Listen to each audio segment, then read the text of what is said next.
فائدے کی بات، شب برات میں اعمال نامے تبدیل ہوتے ہیں، لہٰذا ممکن ہو تو 14 شعبان المعظم کو بھی روزہ رکھ لیا جائے تاکہ اعمال نامے کے آخری دن میں بھی روزہ ہو۔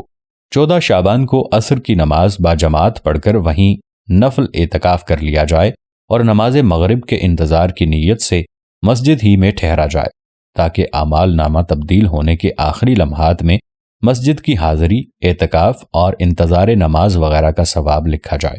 بلکہ زہ نصیب ساری ہی رات عبادت میں گزاری جائے۔